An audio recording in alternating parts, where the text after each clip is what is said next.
പരീക്ഷാകാലം വരവായി. ഈ ഒരു പ്രത്യേക സമയത്ത് മാതാപിതാക്കൾക്കും കുട്ടികൾക്കും ഒരേപോലെ ടെൻഷൻ ഉണ്ടാക്കുന്ന ഒരു സാഹചര്യമാണുള്ളത്.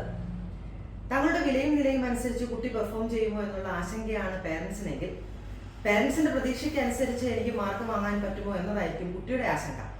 എന്ത് തന്നെയാണെന്നുണ്ടെങ്കിലും മാതാപിതാക്കളും കുട്ടികളും ഒരേപോലെ ശ്രദ്ധിക്കേണ്ടതായിട്ടുള്ള ചില കാര്യങ്ങളുണ്ട്. ഇതാണ് ഇനി വരുന്ന എപ്പിസോഡിൽ പറയാനായിട്ട് ഞാൻ താല്പര്യപ്പെടുന്നത്. ഇന്നത്തെ എപ്പിസോഡിൽ മാതാപിതാക്കൾ എന്തൊക്കെ ശ്രദ്ധിക്കണമെന്ന് നമുക്ക് നോക്കാം. ഒന്നാമതായി നിങ്ങൾ മനസ്സിലാക്കേണ്ടത്, നിങ്ങളുടെ പ്രതീക്ഷകൾക്കപ്പുറം കുട്ടിക്കൊരു പ്രതീക്ഷയുണ്ട്. ജീവിതം അവൻ ജീവിച്ച് തീർക്കേണ്ടതാണ്. നമ്മുടെ രീതിക്ക് അനുസരിച്ചോ അല്ലെങ്കിൽ നമ്മുടെ താല്പര്യം അനുസരിച്ചോ അല്ല അവൻ ജീവിക്കേണ്ടത്. അവൻ അവൻ്റെതായിട്ടുള്ള വ്യക്തിത്വവും സ്വാതന്ത്ര്യവും ഉണ്ട് എന്നുള്ള ഒരു പ്രധാന കാരണം നാം മനസ്സിലാക്കേണ്ടതുണ്ട്. പരിമിതമായ ഈ സമയത്ത് സ്ക്രീനിന് പുറകിലുള്ള ഒരു റോൾ അല്ലാതെ അതിനപ്പുറത്തേക്കൊന്നും മാതാപിതാക്കൾക്കില്ല. അതായത് കുട്ടിയെ പരീക്ഷ സ്ട്രെസ് ഇല്ലാതെ സമ്മർദ്ദമില്ലാതെ എഴുതാൻ പ്രാപ്തയാക്കുക അതിന് ഉപരി മറ്റു രീതിയിൽ ഒന്നും തന്നെ ഇൻഫ്ലുവൻസ് ചെലുത്താനായിട്ട് മാതാപിതാക്കൾക്ക് ശ്രമിക്കേണ്ട തന്നെ കാര്യമില്ല എന്നുള്ളത് മനസ്സിലാക്കണം. ഈ വളരെ ഷോർട്ട് പീരീഡ് ഉള്ള ഈ ഒരു സമയത്ത് അനാവശ്യമായിട്ടുള്ള സംസാരങ്ങളും അനാവശ്യമായിട്ടുള്ള വാക്കുകളും ഒക്കെയും അവരുടെ വീര്യം കെടുത്തിക്കളയും എന്നുള്ളത് മനസ്സിലാക്കുക. അതുകൊണ്ട് അയൽപക്കത്തെ കുട്ടിയെ കമ്പയർ ചെയ്തും നമ്മുടെ കുട്ടികളെ ശാസിച്ചും വഴക്ക് പറഞ്ഞും കുറ്റപ്പെടുത്തിയും ഒക്കെ അവരുടെ ഊർജം, അവരുടെ വീര്യം, അവരുടെ ആത്മവിശ്വാസം കെടുത്തിക്കളയാതെ അവരെ നല്ല രീതിയിൽ പരീക്ഷ എഴുതാനായിട്ട് പ്രാപ്തരാക്കി എടുക്കുകയാണ് വേണ്ടത്. രണ്ടാമത്തെ കാര്യം, എന്ത് പഠിക്കണം ഏത് പഠിക്കണം എന്ന് അവരോട് പറഞ്ഞു കൊടുക്കാതെ പഠിക്കാനുള്ളൊരു സാഹചര്യം ഒരുക്കി കൊടുക്കുക. പലപ്പോഴും മാതാപിതാക്കൾ കൂടെ ഇരുന്ന് പോർഷൻസ് തീർത്ത്, അതും ഇന്നത്തെ കാലത്ത്, പണ്ട് വർഷങ്ങൾക്ക് മുമ്പ് ഡിഗ്രിയൊക്കെ കംപ്ലീറ്റ് ചെയ്ത മാതാപിതാക്കൾ ഗൂഗിൾ നോക്കി ഇപ്പോഴത്തെ പോർഷൻസ് സ്വയം പഠിച്ചെടുത്ത് പിന്നെ കുട്ടികളെ പഠിപ്പിക്കുന്ന ഒരു ട്രെൻഡ് ഇപ്പോൾ ഉണ്ട്. അതൊരിക്കലും ശരിയല്ല.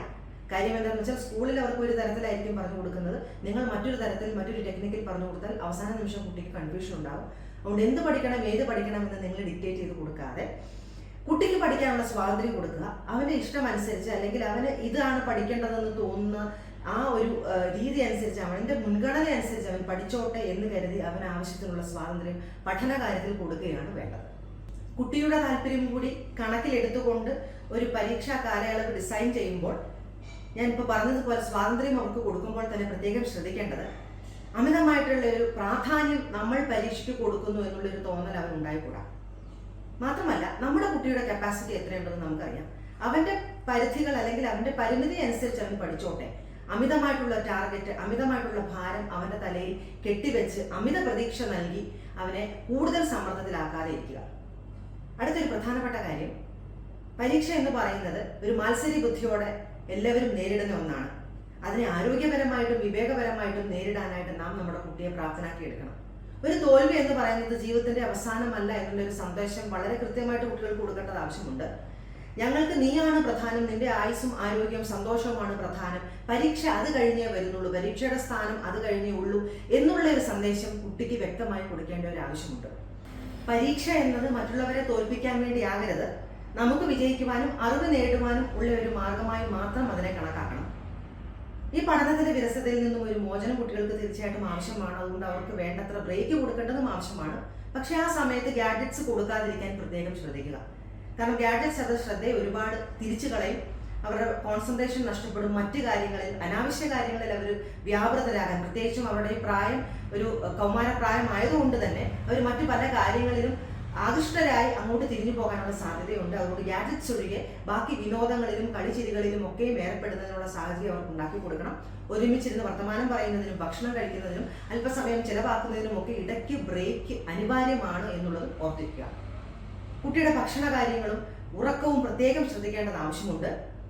അന്നജം വളരെയധികം കുറച്ച്, കാർബോഹൈഡ്രേറ്റ് വളരെയധികം കുറച്ച്, കൊഴുപ്പും വളരെയധികം കുറച്ച്, എണ്ണ പലഹാരങ്ങളൊക്കെ കുറച്ച്, പ്രോട്ടീൻ അധികമായിട്ടുള്ള ഭക്ഷണങ്ങൾ ഉൾപ്പെടുത്തേണ്ടതാണ്. പച്ചക്കറികളും പഴവർഗ്ഗങ്ങളും ഒക്കെ ഉൾപ്പെടുത്തി ആരോഗ്യകരമായിട്ടുള്ള ഒരു ഭക്ഷണം കുട്ടിക്ക് കൊടുക്കേണ്ടത് ആവശ്യമാണ്. ജങ്ക് ഫുഡ്, ഫാസ്റ്റ് ഫുഡൊക്കെ പാടെ ഉപേക്ഷിക്കുകയും ആവശ്യമാണ്. അതേപോലെ പ്രധാനപ്പെട്ട ഒരു കാര്യമാണ് കുട്ടിയുടെ ഉറക്കം. 6-7 മണിക്കൂർ ഉറക്കം കുറഞ്ഞത് ആവശ്യമാണ്. കാരണം ഉറക്കത്തിന്റെ സമയത്താണ് കുട്ടി പഠിച്ചതൊക്കെയും അത് അടുക്കിപ്പെറുക്കി തലച്ചോറിൽ വയ്ക്കുന്നത്. റിപ്പയർ നടക്കുന്ന സമയമാണ് തലച്ചോറിൽ ഉറക്കത്തിന്റെ സമയം എന്ന് പറയുന്നത്.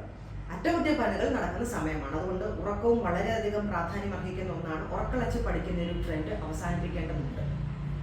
പരീക്ഷയ്ക്ക് ഒപ്പം കൊണ്ടുപോകേണ്ട കാര്യങ്ങൾ എന്തൊക്കെയാണെന്ന് മുൻകൂട്ടി തന്നെ തയ്യാറെടുത്ത് വെക്കേണ്ടതാണ്. അവസാന നിമിഷം ഉള്ള ഓട്ടപ്പാച്ചിലൊക്കെ ഒഴിവാക്കി നേരത്തെ തന്നെ അത് തയ്യാറാക്കി വെക്കേണ്ടതും കുട്ടികൾ ചെയ്തു എന്ന് ഉറപ്പാക്കേണ്ടതും ഒരു ഉത്തരവാദിത്വം മാതാപിതാക്കൾക്കുണ്ട്. അങ്ങനെ നമ്മുടെ കുട്ടികളെ സമ്മർദ്ദരഹിതമായി പരീക്ഷ എഴുതാനായിട്ട് നമുക്ക് പ്രാപ്തരാക്കാം. അടുത്ത എപ്പിസോഡിൽ കുട്ടി എന്ത് തരം തയ്യാറെടുപ്പാണ് എടുക്കേണ്ടത് എന്ന് നോക്കാം. നന്ദി.